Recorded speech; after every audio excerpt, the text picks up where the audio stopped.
اللهم صل على سيدنا محمد يا رب صل وسلم دائما ابدا على حبيبي. قرآن کیا کہہ رہا ہے؟ اللہ نے اس کائنات کو بنایا ہے، کائنات کا ذرہ ذرہ بتا رہا ہے یہ بنی نہیں ہے بلکہ بنائی گئی ہے. اللہ کہتے ہیں کائنات کا ذرہ ذرہ یہ بھی بتا رہا ہے کہ جس نے بنایا ہے بے مقصد نہیں بنایا. اللہ کہتے ہیں تم بتا دو کیوں بنایا، ہم کہتے ہیں ہمیں تو نہیں پتہ کیوں بنایا. اللہ کہتے ہیں ظاہر ہے جس نے بنایا ہے وہی بتائے گا کہ کیوں بنایا. تو وہ بتاتا ہے لیبلوکم ایکم احسن عملا، تاکہ تمہیں پتہ چل جائے. اللہ جاننا چاہتا ہے تم میں اچھا عمل کون کرتا ہے. تو یہ باتیں قرآن کے علاوہ کسی کتاب میں لکھی بھی نہیں ہے. تو اللہ کا بندوں سے رابطہ جو ہے نا، کنیکشن، وہ قرآن کے علاوہ کسی اور کتاب کے ذریعے ہے ہی نہیں. باقی کتابیں پڑھو تو لگتا ہی نہیں کہ یہ اللہ کا کلام ہے. یہ جو کتاب ہے نا قرآن، یہ اپیل کر رہی ہے نیچر کو، یہ بتا رہی ہے کہ بھئی یہ اللہ ہی ایسی باتیں کر سکتا ہے. پھر اے اللہ اچھے عمل کی ڈیفینیشن کیا ہے، برے عمل کی ڈیفینیشن کیا ہے. اللہ اچھے کو بھی ایکسپلین کرتا ہے. قرآن میں جو حلال حرام کے احکامات ہیں، شراب بری چیز ہے، سود بری چیز ہے، زنا بری چیز ہے، اور ماں باپ کی نافرمانی بری، وہ پوری ڈیٹیل ہے نا.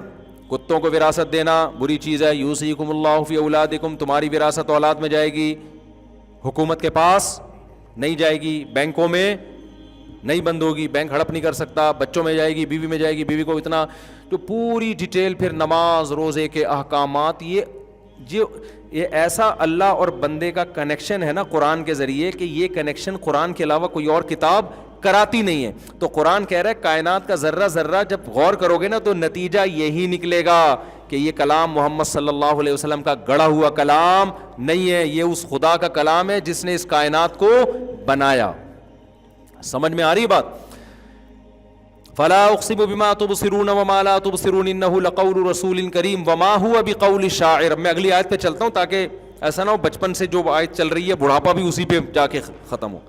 تو اگلی آیت پہ آ جاتا ہوں. اللہ تعالیٰ فرماتے ہیں، تھوڑی دیر ٹھہر جاؤ میرے بھائی. اللہ تعالیٰ نے یہ نہیں فرماتے، یہ میں فرما رہا ہوں. اللہ تعالیٰ اذان ٹھہر جاؤ، 5 منٹ لیٹ اذان ہوگی. اللہ تعالیٰ فرماتے ہیں وما ہوا بقول شاعر، یہ کسی شاعر کا کلام بھی نہیں ہے. عرب کہتے تھے نا یار اس کلام میں اٹریکشن بہت ہے. ایک تو اس کے مضامین بڑے خوبصورت ہیں، پیارے ہیں، فطرت کو اپیل کرتے ہیں. تو اصل میں یہ مضامین اچھے نہیں ہیں. اس کا جو بات کرنے کا جو محمد صلی اللہ علیہ وسلم نے جو کلام پیش کیا نا، بعض دفعہ بات عجیب ہی غریب ہوتی ہے لیکن اس کو پیش کیا اتنے خوبصورت انداز میں جاتا ہے کہ دل اس کی طرف مائل ہو جاتا ہے. تو یہ تو شاعر لوگ کرتے ہیں، تو یہ شاعر ہیں اصل میں. ایکچولی یہ کیا ہے؟ شاعر ہیں. تو ان کو کلام پڑھنا بڑی دسترس سے، بات ایسے خاندانی انداز سے کرتے ہیں کہ معاذ اللہ غلط بھی ہوتی ہے تو دل اس کی طرف مائل، حالانکہ وہ غلط ہوتی نہیں ہے. تو قرآن نے اس کا جواب دیا وما هو بقول شاعر قليلا ما تؤمنون، تم بہت کم ایمان لے کر آتے ہو، یعنی تم ایمان لانا چاہتے ہی نہیں ہو. ورنہ غور کرو تو نہ شاعروں کے حالات ایسے ہوتے ہیں نہ شاعروں کا کلام ایسا ہوتا ہے. سورہ شعراء میں اللہ نے اس کو اور تفصیل سے بیان کیا. اللہ فرماتے ہیں والشعراء يتبعهم الغاوون، شاعروں کی علامت کیا ہے؟ تم سروے کرو گے نا تو شاعروں کو فالو کرنے والے لوگ بھی شاعروں جیسے ہی عجیب و غریب ہوتے ہیں. وہ اتنے میچور نہیں ہوتے، ان کی زبان سے نکلنے والے کلام میں اتنی صداقت نہیں ہوتی. الم تر انہم فی کل وادی یہیمون وَيَقُولُونَ مَا لَا يَفْعَلُونَ، شاعروں کے جو دعوے ہوتے ہیں اس پر ان کا اپنا عمل نہیں ہوتا. شاعری تو ایک تخیلاتی دنیا ہے نا. رائی کا پہاڑ بنا دیا. تو محمد صلی اللہ علیہ وسلم نے آج تک کوئی ایسا کلام کیا جس پر خود عمل نہ کیا ہو یا رائی کا پہاڑ بنا کے پیش کر دیا ہو؟ شاعر کیسی لمبی لمبی پھینک رہا ہوتا ہے، اپنی محبوبہ کی زلفوں کی تعریف کرے گا، آدمی کہے گا محبوبہ چھوڑو زلفیں لے جا بھائی تو گھر. یہ ہوتا ہے کہ نہیں ہوتا؟ خالی زلفیں ہی لے جاؤ بھائی تو. کیا کچھ تعریف نہیں ہوتی نا شاعروں کے کلام میں. مبالغہ، جب تک مبالغہ آرائی نہیں ہوتی شعر نہیں بنتا. یہ تو شاعری کا ایک وصف ہے. تو اللہ کہتے ہیں ان کے کلام میں تمہیں کون سا مبالغہ نظر آ رہا ہے؟ جو ان کی جو باتیں ہیں کہ ماں باپ کے ساتھ اچھا سلوک کرو، ان کے سامنے اف نہ کرو، وبالوالدین احسانا وبذی القربى والیتامی والمساکین، اور سود کے احکام ہیں، اس میں وراثت کے احکام ہیں، نکاح طلاق کے احکام ہیں، حج کے احکام ہیں، نماز کے اوقات بیان کیے گئے ہیں. یہ شاعروں کے کوئی اس طرح کا کبھی دیکھا آپ نے شاعروں کا کلام؟ شاعر تو مبالغہ آرائی کر رہے ہوتے ہیں.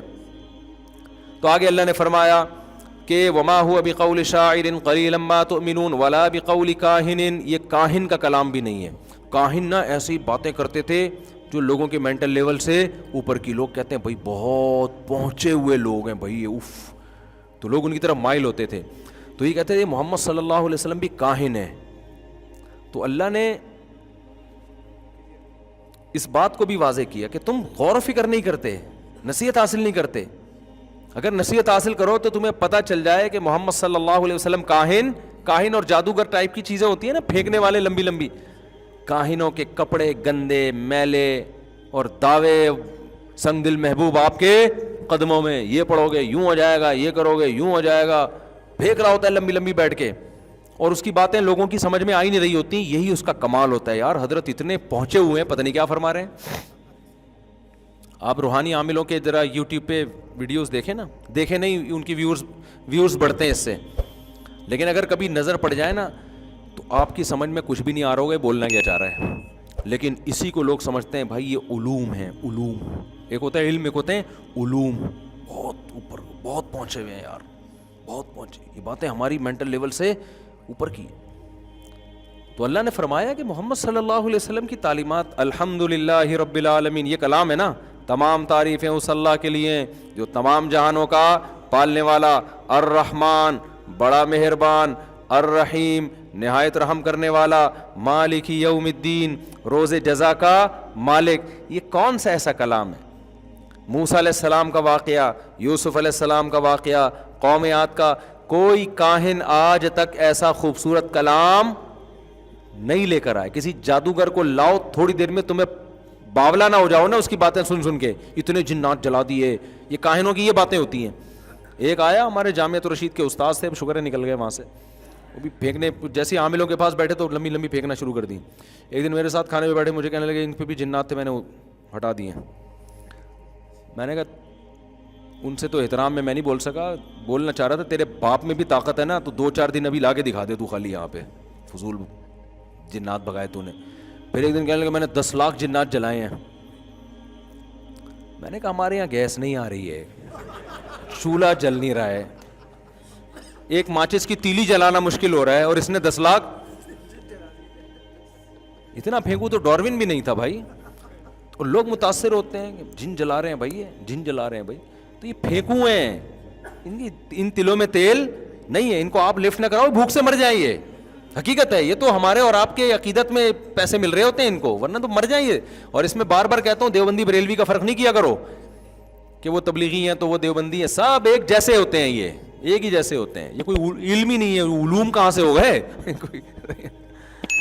تو اب کیا ہے کہ قرآن نے کیا کہا، ولا بقول کاہن. بھائی کاہنوں کی باتیں ایسی نہیں ہوتی. قلیلا ما تذکرون تنزیل من رب العالمین. اے اللہ پھر ہے کیا یہ؟ اللہ کہتے ہیں جو تمام جہانوں کا پالنے والا خدا ہے نا، اس کی طرف سے یہ نازل کردہ کلام ہے. مان لو کیوں اتنے ڈھیٹ بنے ہو. یہ اللہ کہہ رہے ہیں کہ اتنے ڈھیٹ کیوں بنے ہو، کہ کوئی کہہ رہا ہے یہ شاعر ہیں، کوئی کہہ رہے ہیں انہوں نے خود گڑھا ہے، کہہ رہے ہیں یہ ہو نہیں سکتا. تو اللہ کہہ رہے ہیں یہ کیوں نہیں ہو سکتا؟ اللہ اپنے بندوں میں سے کسی کو سلیکٹ کر کے اپنا کلام نازل کر دے، اس میں کیا خرابی ہے؟ تنزیل من رب العالمین. آگے ولو تقول علینا بعض الاقاویل لاخذنا منہ بالیمین ثم لقطعنا منہ الوتین.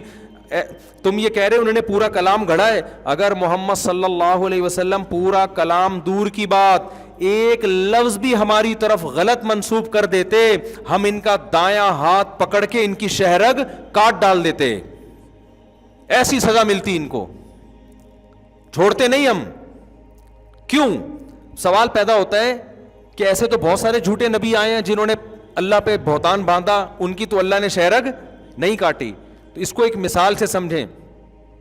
دیکھیں جس شخصیت سے کنفیوژن پیدا ہونے کا خطرہ ہوتا ہے نا، جیسے امریکہ کا کوئی سفیر آیا یہاں پہ، جہاز میں آیا، اس کے پاس کارڈ ہے، اس کے 3 پیس سوٹ پہنا ہوا ہے، بالکل سفیروں جیسی شکل لگ رہی ہے اس کی، اور سارے ڈاکومنٹس کمپلیٹ ہیں, آپ اس کا پیغام سن رہے ہیں, حالانکہ وہ سفیر نہیں ہے, وہ جعلی ہے سب کچھ, اور وہ امریکہ کا میسج دے رہا ہے. امریکہ کو پتہ چل گیا تو فوراً امریکہ برات کا اعلان کرے گا کہ نہیں کرے گا؟ فوراً اس کو اریسٹ کرے گا کہ نہیں کرے گا؟ کیونکہ اس سے غلط فہمی ہو رہی ہے نا بھائی, اس کے پاسپورٹ بھی جعلی بنوایا ہوا ہے, اس نے لوگوں کو دھوکہ ہو رہا ہے. تو گورنمنٹ آف پاکستان کہے گی بھائی ہم تو آپ کا سفیر سمجھ کے اس کو ہم عزت دے رہے ہیں اور اس کی بات کو ہم سیریس لے رہے ہیں, تو اگر نہیں تھا تو آپ اعلان کرو نا. تو فوراً امریکہ اعلان کرے گا بھائی میرا کوئی سفیر وفیر نہیں ہے, یہ ایسی جعلی پاسپورٹ بنا کے آیا ہوا ہے, ایسی گندے نالے سے اٹھ کے آئے, کوئی اس سے میرا تعلق نہیں ہے, اور اس کو طبیعت سے سزا بھی ملے گی. لیکن اگر کوئی بھنگی اڑے آئے, دھوتی پہنی ہوئی ہے, بنیان پہنا ہوا ہے, جھاڑو ہاتھ میں, اسلام آباد جا رہا ہے, بولے میں امریکہ کا سفیر ہوں, میں کیا ہوں؟ امریکہ کا سفیر ہوں, حکومت پاکستان نہ تو اس کو لفٹ کرائے گی اور نہ امریکہ اس کی برات کا اعلان کرے گا. کیوں؟ گیٹ اپ سے لگی نہیں رہا کہ یہ کوئی سفیر ہے, ایویں کوئی پرینک کر رہا ہوگا, کوئی ڈرامہ کر رہا ہوگا. ہمیشہ اس کی نفی کی جاتی ہے جس کے گیٹ اپ سے, جس کے اسٹائل سے دھوکہ ہونے کا خطرہ ہو. محمد صلی اللہ, ہر پیغمبر کا اپنا ایک گیٹ اپ ہوتا ہے, وہ 3 پیس سوٹ اور ٹائی سے نہیں. پیغمبروں کی سیرت بے داغ, زندگی بھر کبھی انہوں نے جھوٹ نہیں بولا ہوتا, ان کی تعلیمات اٹریکٹ کر رہی ہوتی ہیں, نیچر کو اپیل کر رہی ہوتی ہیں. تو ایسی شخصیت جب اللہ پہ یہ کہنا کہ مجھ پر وحی نازل ہوتی ہے, ایسی شخصیت, تو کنفیوژن پیدا ہونے کا خطرہ ہے کہ ایسا تو نہیں کہ ہو رہی ہے کہ نہیں ہو رہی ہے. تو اس میں اگر کوئی ایسی شخصیت اگر اللہ پہ جھوٹ باندھے تاکہ لوگ کنفیوز ہونا شروع ہو جائیں, پھر اللہ کے ذمے اللہ اس کو عبرت کا نشان بنائے. قادیانی استدلال کرتے ہیں کہ مرزا غلام احمد قادیانی بھی تو دعویٰ کیا تھا تو وہ تو مرا نہیں. ہم کہتے ہیں نہ تو اس کا پیغمبروں والا گیٹ اپ تھا, اور دوسری بات یہ کہ جب اللہ نے اپنے پیغمبر کی زبان سے کہلوا دیا کہ میں خاتم النبیین ہوں, میرے بعد نبی نہیں ہے, تو اب اللہ ویسے ہی کسی کا ذمہ دار نہیں ہے, چاہے بظاہر گیٹ اپ پیغمبروں والا ہی کیوں نہ ہو. کیونکہ اب کنفیوژن پیدا ہو رہی ہے تو تمہاری اپنی پیدا کرتا کنفیوژن ہے نا, نہیں یاری بات. یہ تو تمہیں اگر لگ رہا ہے کہ یہ پیغمبر ہے تو تمہارا اپنا دماغ کا فطور ہے. جب اللہ نے قرآن میں بھی کہہ دیا کہ خاتم النبیین ہے, آخری نبی ہیں, اور نبی اعلان کر دیا, پوری امت کا اجماع بھی ہو گیا, اب اگر کوئی بھی آ کے دعویٰ کرتا ہے تو اللہ کے ذمے نہیں ہے کہ اس کی برات کا اعلان کرے, کیونکہ اللہ کہتا ہے اب یہ اس کو نبی ماننا یہ تمہارا فالٹ ہے, یہ میرا قصور نہیں ہے کہ میں اس کو سزا نہیں دے رہا. تو مرزا غلام احمد کا تو گیٹ اپ بھی پیغمبروں والا نہیں تھا, اس کی کتابوں سے ثابت ہوتا ہے کہ وہ شریف انسان ہی نہیں تھا, پیغمبر تو بہت دور کی بات ہے. تبھی جتنے ختم نبوت کے علماء ہیں نا, کبھی بھی وہ کہتے ہیں ہمیشہ قادیانیوں سے مناظرہ مرزا غلام احمد کی شرافت پہ کیا کرو, نبوت اگلی چیز ہے, وہ شرافت ثابت نہیں کر سکتے کہ شریف آدمی تھا وہ. تو یہ جب نہیں ہو سکتا تو نبوت تو اگلی چیز ہے. تو اور قادیانی زہر کا پیالہ پی لیں گے, مرزا غلام احمد کی شخصیت پہ کبھی آپ سے بحث نہیں کریں گے. یہ اصول یاد رکھیں. آپ کہیں کہ ہم یہ ثابت کریں گے کہ وہ شریف انسان نہیں تھا, تم نے ثابت کرنے کے شریف انسان تھا. تو جب وہ گیٹ اپ ہی شریف انسان ہی نہیں ہے, اس کی کتابوں سے ثابت ہو رہا ہے, تو جب گیٹ اپ ہی نہیں ہے تو جو مرضی بولتا رہے. ایسے ہی جیسے کوئی بھنگی اٹھ کے بولے میں امریکہ کا سفیر ہوں, امریکہ کا جاب ہے, میں کیوں اعلان کروں کہ یہ میرا نہیں ہے, اس کو پروٹوکول دینے والی بات ہو گئی نا پھر. تو قرآن کہہ رہا ہے محمد صلی اللہ علیہ وسلم کا ایسا گیٹ اپ ہے اور ایسی خوبصورت اور خوبصورت شخصیت ہے, اگر یہ پورا قرآن تو دور کی بات ایک لفظ ہماری طرف غلط منسوب کر دیں تو ہم ان کو چھوڑیں گے نہیں, کیونکہ لوگ کنفیوز ہوں گے. یہ ہمیں سمجھانے کے لیے, حالانکہ نبی سے اس کا امکان تھا نہیں. لَأَخَذْنَا مِنْهُ بِالْيَمِينِ ثُمَّ لَقَطَعْنَا مِنْهُ الْوَتِينَ وَمَا مِنْكُمْ مِنْ أَحَدٍ عَنْهُ حَاجِزِينَ. پھر کوئی بھی اس عمل سے ہمیں نہیں روک. مفتی طارق مسعود صاحب کے بیانات سننے کے لیے youtube.com/مفتی طارق مسعود کو سبسکرائب کریں, اور اگر آپ لائیو ویڈیو کو کبھی بھی مس نہیں کرنا چاہتے ہیں تو سبسکرائب کرنے کے بعد بیل آئیکن پہ کلک کرنا مت بھولیں. جزاک اللہ.